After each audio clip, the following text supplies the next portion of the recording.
Olá, seja bem-vindo ao programa Boi Forte aqui no seu canal AgroMais. Hoje nós vamos falar sobre a pecuária do Mato Grosso. O estado é o maior produtor do país, mas para conseguir esse status foi necessário investir em gestão, manejo adequado nas fazendas e muita tecnologia. E é sobre isso que eu vou conversar hoje com o zootecnista e médico veterinário, gerente de vendas da Altec, o João Vitor Mirali. João Vitor, seja bem-vindo. Satisfação falar com você aqui no canal AgroMais.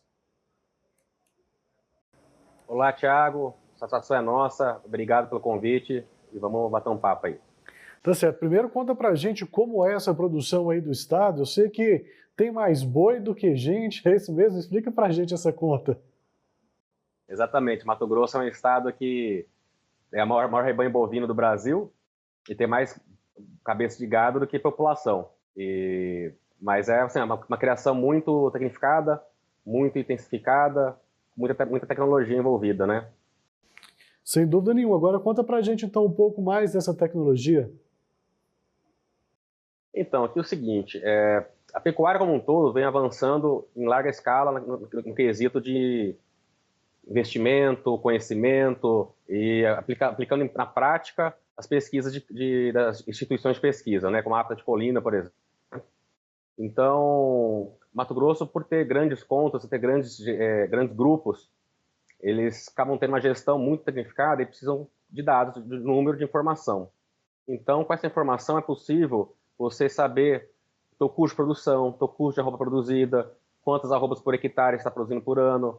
E com isso você consegue melhorar e otimizar a tua criação, ver onde é o gargalo, onde tem uma falha, onde não está tão legal, e você consegue melhorar. Mato Grosso tem evoluído bastante nessa questão, né? Porque, como eu falei, por conta dessa gestão que veio desde o começo, desde as primeiras pessoas que começaram a criar gado aqui, e sempre com o intuito de aumentar a produtividade, com sustentabilidade, pensando no meio ambiente, pensando em pessoas, né? Então, por isso a gente conseguiu o status de maior produtor do Brasil, além da área que a gente tem. Só que essa área é uma área que, por mais que pareça que seja muito grande, realmente ela é uma área grande, a cada ano que passa, a área de pastagem, onde os animais estão comendo, tem diminuído. Dados do IBGE mostram isso, que a área de pastagem diminuiu drasticamente nos últimos 15 anos, e a produtividade, tanto em animais quanto arrobas produzidas, que é o mais importante, que é a eficiência sua, quando você está produzindo naquela área, aumentou. Ou seja, estamos sendo realmente mais eficientes, produzindo mais carne e menos área. O João Victor, nós vamos falar muito ainda sobre isso, né, sobre essa questão de produzir muito com um pouco espaço, você vai explicar isso para a gente também, mas para a gente seguir o nosso bate-papo aqui, conta para a gente o que é isso de gestão de fazendas 100% personalizadas, como é que isso funciona na prática, hein? A gente fala assim, cada fazenda é uma fazenda. O teu vizinho, se ele quiser copiar o que você faz, não vai dar certo, porque tem muitas particularidades, tem pessoas envolvidas, né? E onde tem pessoas envolvidas, não tem como você fazer um roteiro e ficar igual para todo mundo. Essa gestão personalizada é você entender o objetivo de cada um, saber onde cada fazenda está hoje, onde ela quer chegar e como a gente vai chegar lá. Aí, essa gestão que é importante para a gente saber controlar e melhorar a eficiência da fazenda, do produtor rural, diretamente para aquela pessoa. Não tem como ser muito generalista. As informações são básicas, mas cada propriedade é uma propriedade com particularidades, com fluxo de caixa diferente, com pessoal diferenciado, com mão de obra diferente. Então a gente tem que entender, caso a caso, como cada uma tem trabalhado, e com isso a gente tem conseguido muito bons resultados aqui na região. Ô João Vitor, agora conta pra gente, depois dessa questão dessa parte de gestão de fazenda, como é possível você produzir mais e menos áreas, hein?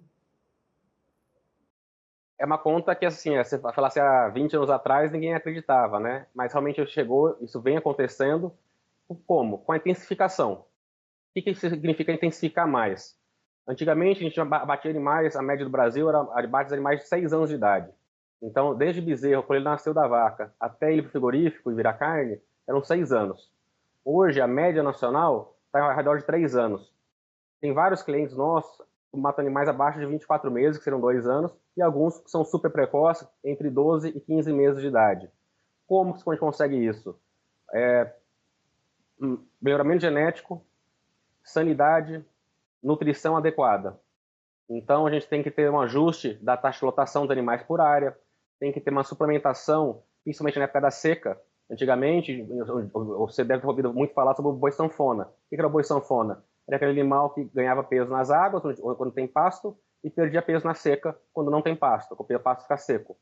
E aí, hoje em dia, com diversas tecnologias que já chegaram para a gente, suplementação, recria intensiva, sequestro, TIP, confinamento, várias tecnologias, a gente consegue minimizar esse problema do clima e atingir, continuar ganhando, o animal continua ganhando peso durante toda a sua vida. Por isso ele consegue morrer mais rápido. Então, onde demoraria 6 anos para matar um animal, hoje demora 2 anos, 3 anos.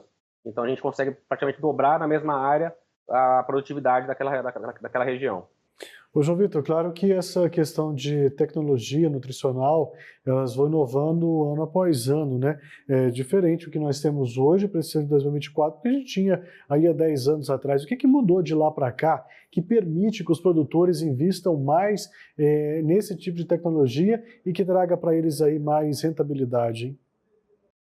Então, antigamente, o que a gente conhecia de mais novo era o confinamento. O que era confinamento? Era uma época que o boi magro tinha deságio, ou seja, para você vender um boi magro no frigorífico, o frigorífico pagava menos para você.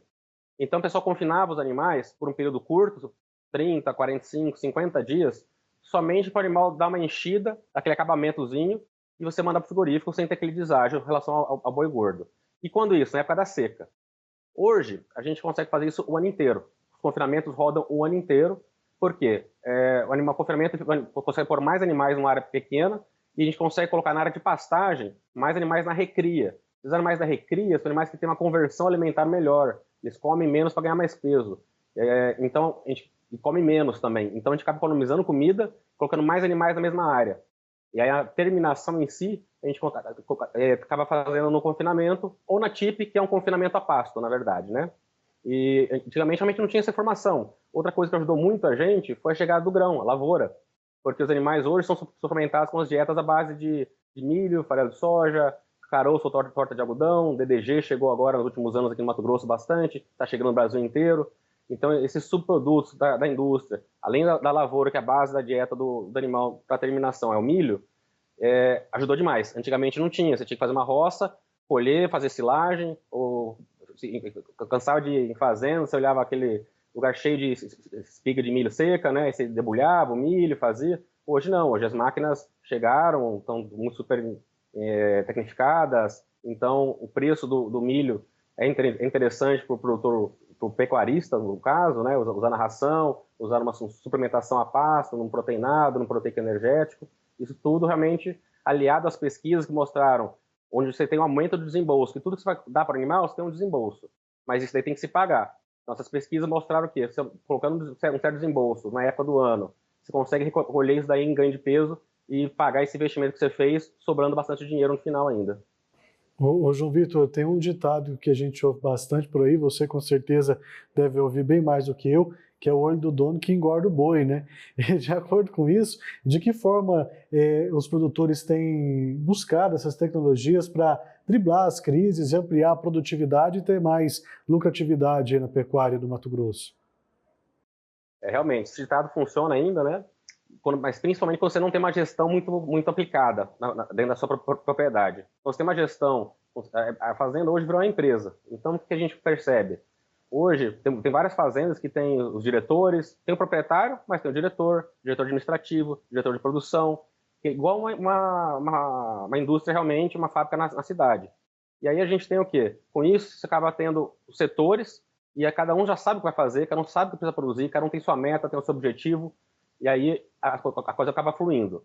Com relação às crises, cara, é bem complicado, porque assim, o mercado nosso, a gente, querendo ou não, a gente produz muita commodity. A carne nossa é commodity que não está na nossa mão esse preço. O frigorífico fala quanto está pagando, né, na arroba sua. Então, o que a gente tem que fazer é fazer a nossa tarefa dentro de casa. A gente fala assim, da porteira para dentro. Porque da porteira para fora não está na minha mão, não está na sua mão. Infelizmente, o mercado é soberano. Oferta e demanda, ciclo pecuário. A gente passou por uma fase de baixa de preço. O preço está começando a recuperar agora, mas o ano passado foi muito difícil para o produtor rural, para o pecuarista. E onde a gente percebe o quê? Quem tem os números mais ajustados, quem consegue melhorar e ter um lucro melhor é quem tem o conhecimento, sabe o que está gastando, sabe aonde está gastando, aonde está investindo, porque sabe aonde pode cortar, que não vai impactar no desempenho. Tem muito proprietário, antigamente o pessoal fala do leiteiro, né? Como funcionava? Baixava o preço do leite e o cara tirava a ração da vaca, né? Diminuía a ração da vaca. Aí no dia seguinte, além dele receber menos, porque o leite continua baixo, ele produz menos. Então você tem que saber onde você pode cortar. Se você cortar a despesa, mas que impactar no seu desempenho, na sua produtividade, isso impacta negativamente no seu fluxo de caixa. Então, você não pode... tem que estar tudo muito bem ajustado para você, quando vier um momento de dificuldade, você conseguir superar sem ter tantos problemas assim. Tá certo. E os indicadores mostram também aí crescimento no estado como o maior rebanho. Ainda tem espaço para crescer com pouco lugar para produzir, ou João Vitor? Ainda tem bastante espaço, porque assim, quando a gente fala de fazendas tecnificadas, fazenda com gestão, ainda, em número de cabeças, são bastante animais, mas em número de propriedades rurais são poucas ainda. Então tem bastante área que ainda está degradada, bastante área que tem muito para melhorar. Outra coisa que tem aumentado bastante a capacidade de pecuária aqui do estado é a integração lavoura-pecuária. Porque como aqui é um estado realmente agrícola, o pessoal da agricultura, mesmo que ele não goste de gado, por exemplo, ele tem que colocar pecuária dentro da sua propriedade para revitalizar aquela área. Tem um cliente nosso ali de Primavera do Leste, por exemplo, ele tinha uma produtividade de soja e estava estável aquele ano, não conseguia subir, mesmo fazendo correções precisas, de precisão. Aí ele voltou para o pasto, 2 anos de pasto, quando voltou para a soja, aumentou quase 10 sacos de soja por hectare.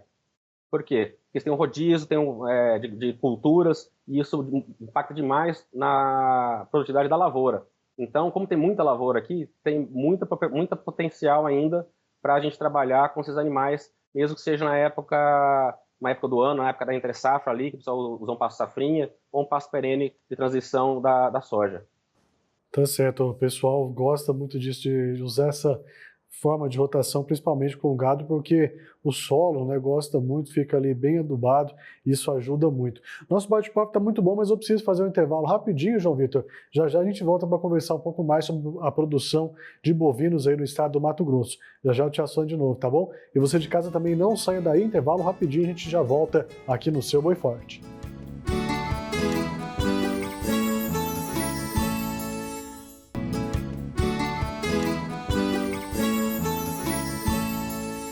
Olá, estamos de volta no Boi Forte, destacando a produção pecuária no estado do Mato Grosso. Quem está conversando comigo é o zootecnista e médico veterinário, gerente de vendas da Altec, o João Vitor Mirali. Ô João Vitor, falar de pecuária aí no estado tem que falar muito também de sustentabilidade. Eu te faço essa pergunta porque o mercado, principalmente o mercado externo, está de olho nisso, que é a nossa carne, mas tem que ser produzida nos padrões que eles querem por lá.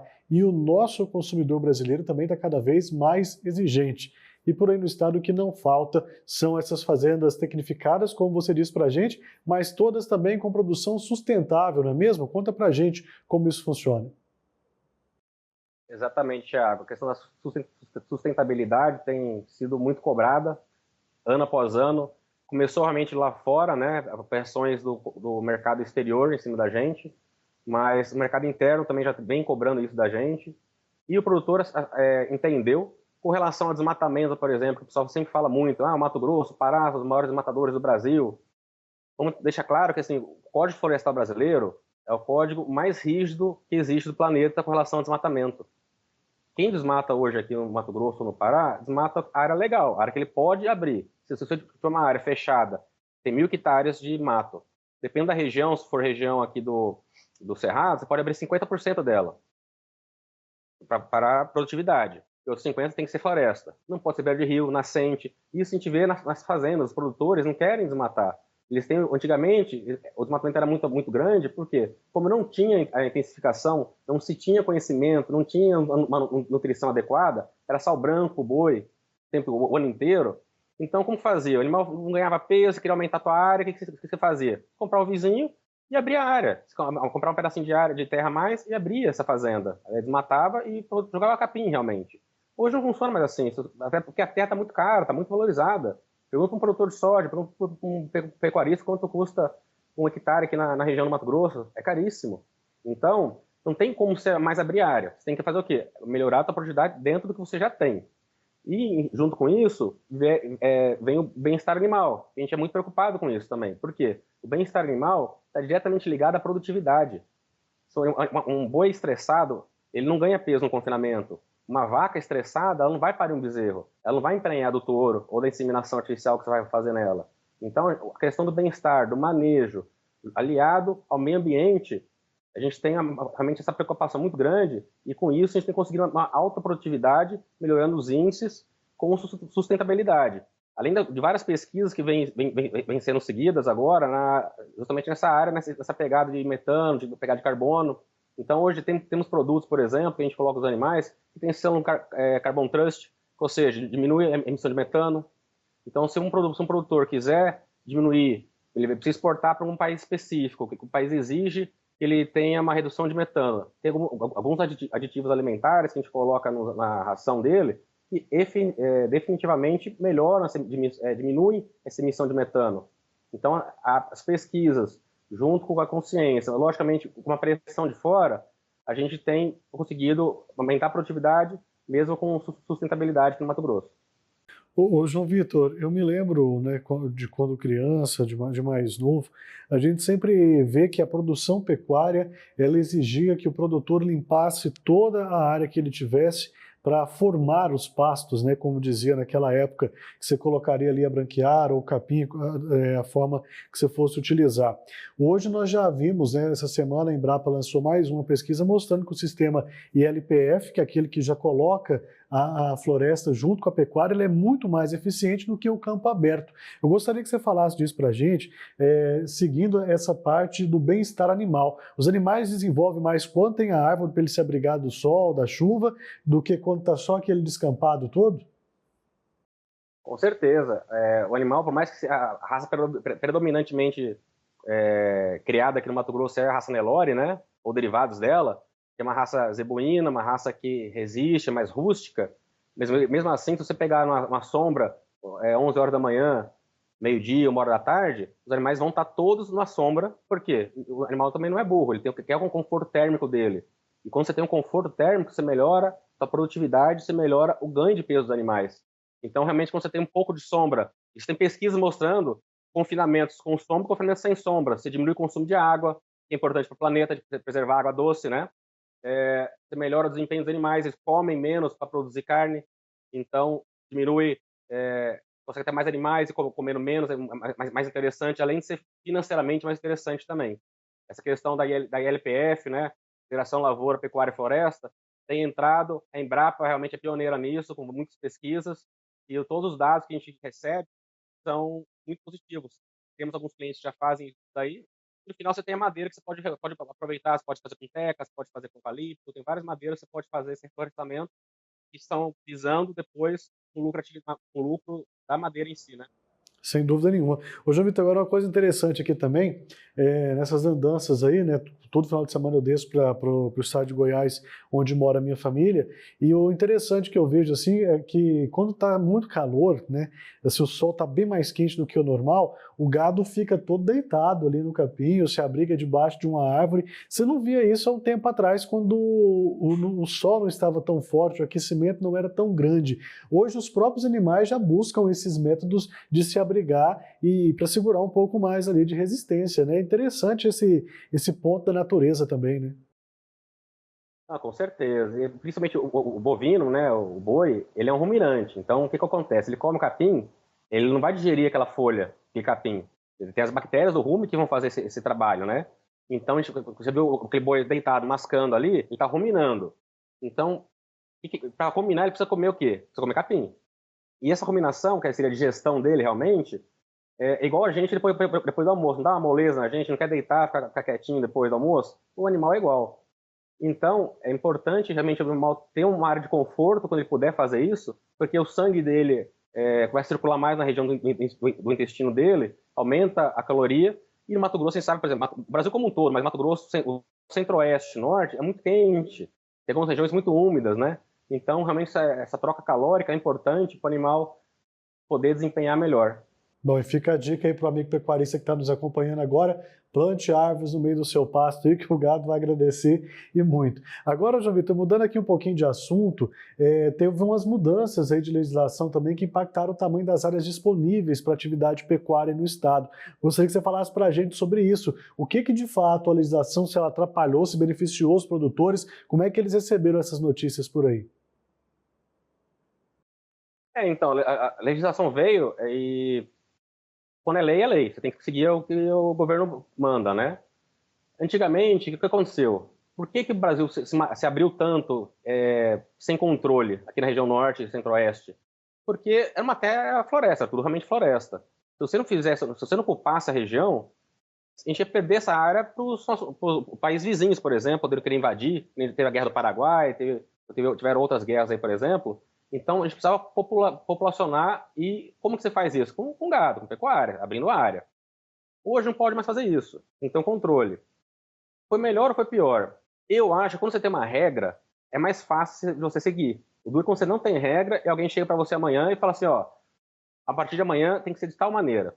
Aí é complicado. Mas quando você vai começar na atividade, vai começar alguma coisa e tem uma regra, é mais fácil você começar do jeito certo.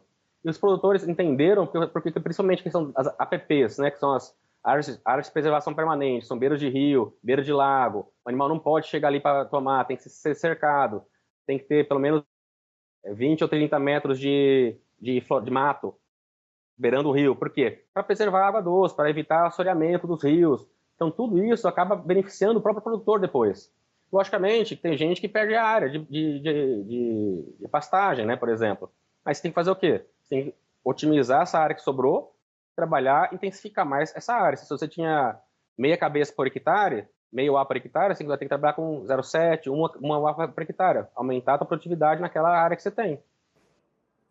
Ô João, e nós estamos já caminhando aqui para o final da nossa conversa, mas eu preciso que você fale para a gente se ainda existem desafios e quais são e o que o produtor, aí, o pecuarista do Mato Grosso pode fazer para superá-los e continuar produzindo em grande escala, aí, mantendo esse título de maior produtor aqui do Brasil.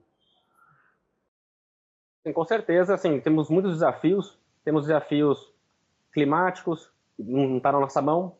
Chuva, chove, não chove, isso não está na nossa mão. Tem desafios ambientais ainda a serem quebrados, por exemplo, desafios logísticos. Se precisar ter uma linha de trem que está para ser passada aqui no estado, cruzar o Mato Grosso, a Ferrogrão, e por questão de passar numa região indígena, está barrada essa obra por enquanto, porque tem que ter liberação. Então, tudo isso daí complica o escoamento da produção de gado, de grãos, de tudo. Então, a questão logística no Mato Grosso é muito complicada ainda, não temos estradas, tem melhorado bastante, o governo tem investido em asfalto no interior, mas tem propriedades rurais que eu chego para visitar, por exemplo, que eu tenho que rodar 230 quilômetros de terra. Tem cidades hoje, se pega Gaúcho do Norte, por exemplo, não chega na cidade se você não pegar terra. Não tem você vai desviar para o Canarana, você vai pegar terra. Você vai para o Paranatinga, você vai pegar terra. Não tem como você chegar na cidade sem pegar uma estrada de terra. Na época de chuva é muito complicada. Então tem esses desafios. Tem os desafios mercadológicos que eu falei com relação ao ciclo pecuário de alta e de baixa. Mas eu volto a falar assim, o principal é você ter os números e o controle da fazenda na sua mão. Você saber o que você produz, a que custo você está produzindo uma arroba. E tem gente que uma arroba de R$300 está perdendo dinheiro. E tem gente que vendendo arroba de 210 hoje, ganhando muito dinheiro. Então, assim, você saber o custo da produção, quanto custa colocar uma arroba no animal, é o principal gargalo hoje da produtividade. E muitos pecuaristas aqui da região e do Brasil como um todo não têm esses dados na mão. E você tem que envolver tudo. Funcionário, impostos, sal, cerca, arame, tudo está envolvido nesses custos. Você tem que dividir para saber quanto você produz e quanto você gasta, para você saber qual é o seu desembolso, né? E você otimizar para quê? No final, o que paga a conta é a última linha. É mais e menos. Quanto entrou, quanto saiu, o que sobrou no teu bolso é o principal. Tá certo, né? As dicas estão aí, os desafios também fazem parte da atividade, mas a gente torce para que os nossos pecuaristas aí do Mato Grosso continuem desenvolvendo essa função com muito apreço, como eles já fazem, claro, gerando tanta renda e tantos benefícios aí para toda a região. Ô João, quero agradecer muito a sua participação aqui com a gente, muito bom o nosso bate-papo e até um próximo encontro, viu? Obrigado, Thiago, pelo convite. Um prazer participar do programa Boi Forte. da Rede AgroMais. Agradeço o convite de vocês, estou à disposição. Tá certo, mais uma vez, muito obrigado. Muito obrigado também você de casa que nos acompanhou até aqui. Continue ligados aqui no canal AgroMais, é claro que a gente se encontra por aqui. Tchau.